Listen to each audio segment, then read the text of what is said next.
Enfin, moi, j'ai toujours vécu un peu dans un monde un peu merveilleux. J'ai vécu avec des gens qui croyaient des tas de choses et qui peut-être se défendaient du réel grâce à ça. J'ai vécu parmi des sortes de magiciennes comme ça, mais très simples, dans des cuisines. C'était ma grand-mère, ma grande-tante.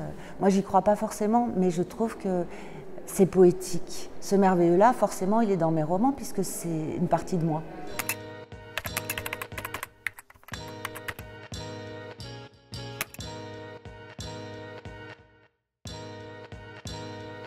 En fait, c'est mon premier roman, il a pour titre Le cœur cousu, mais ce n'était pas un titre que j'avais choisi, c'est mon éditeur qui l'a choisi pour moi. Une lectrice est venue me voir un jour à Cavaillon en me disant « Waouh, votre titre est magnifique !»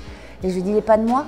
Et elle m'a dit « Vous ne connaissez pas la tradition espagnole alors ?» Et elle m'a raconté cette tradition qui fait que les femmes, dans la région de laquelle elle vient, brodent un petit cœur au moment où elles sentent qu'elles vont pas bien, qu'elles sont vieilles ou qu'elles sont malades, enfin qu'elles sentent la mort approcher. Et elles se mettent à écrire des petits bouts de papier, toute leur vie, quoi, tous leurs secrets. Je me suis immédiatement dit, ah bah super, je vais écrire un livre sur ça. Il y a une sorte de rebond en fait, un titre qui n'est pas de moi, qui est rempli de sens par une lectrice et en plus en fait qui finalement m'inspire un autre roman.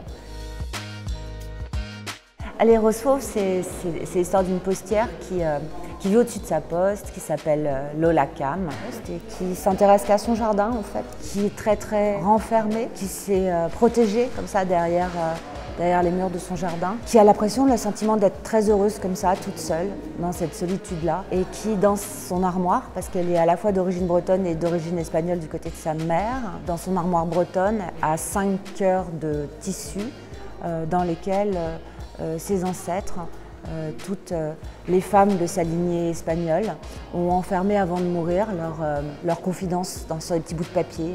Et puis un jour, le mur du fond du jardin se fendit et il y a un petit courant d'air qui vient l'agacer. Elle se pose la question, elle se demande mais est-ce que vraiment c'était ça que je voulais? Est-ce que j'ai vraiment eu le choix? Est-ce que j'aurais pas pu vivre autre chose? Et le courant d'air s'amplifie, et fait claquer les portes à l'étage et elle déteste quand les choses claquent, elle déteste quand les choses ne sont pas ordonnées. Donc elle monte et elle voit que la grande armoire est ouverte et que l'un des cœurs est déchiré.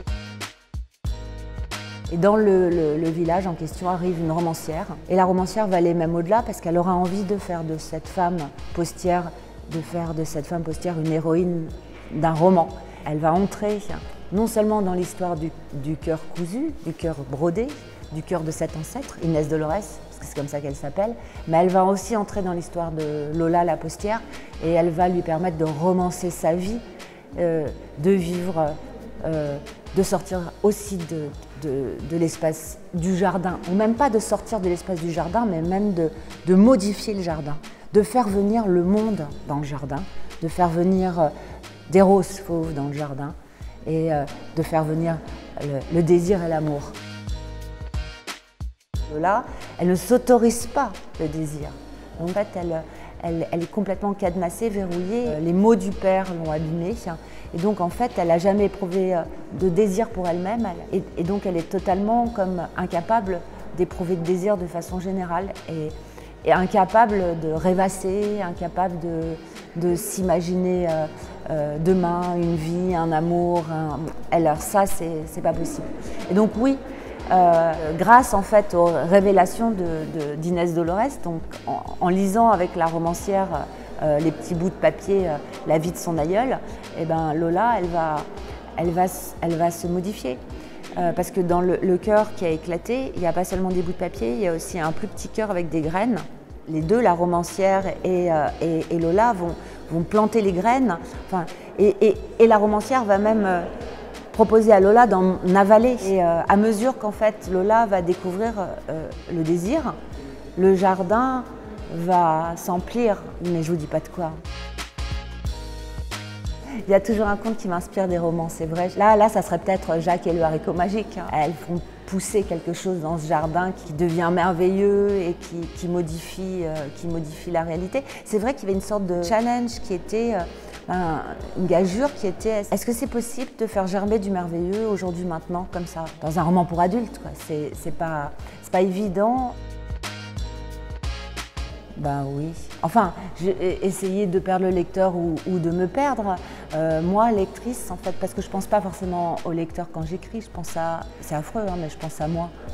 Moi, j'ai envie de m'amuser, j'ai envie finalement de jouer avec moi-même. On ne sait plus qui est le personnage, qui est l'auteur, qui est le narrateur. Et c'est quelque chose que je trouve très, très joli quand on écrit d'ailleurs. C'est le moment où on a l'impression que le personnage ne fait pas forcément ce qu'on avait prévu qu'il fasse. Il y a une forme de liberté incroyable qui est associée au genre romanesque.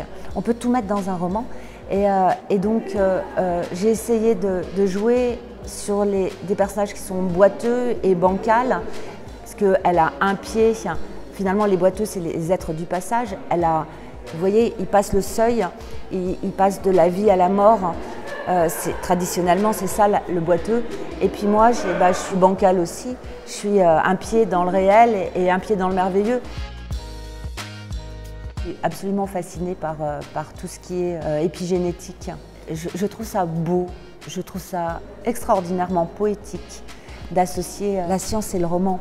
L'épigénétique, c'est l'idée qu'en fait tout ce qui est environnemental modifie l'ADN, mais que aussi des choses qu'on peut vivre modifient notre ADN. C'est comme si chacune de nos cellules, dans l'ADN, était une sorte de roman familial. Je crois vraiment que des tas de choses que nos ancêtres ont vécues, c'est inscrit là, dans l'ADN, et que nous, finalement, on n'est qu'un chapitre. On n'est qu'un chapitre d'une histoire absolument gigantesque, immense,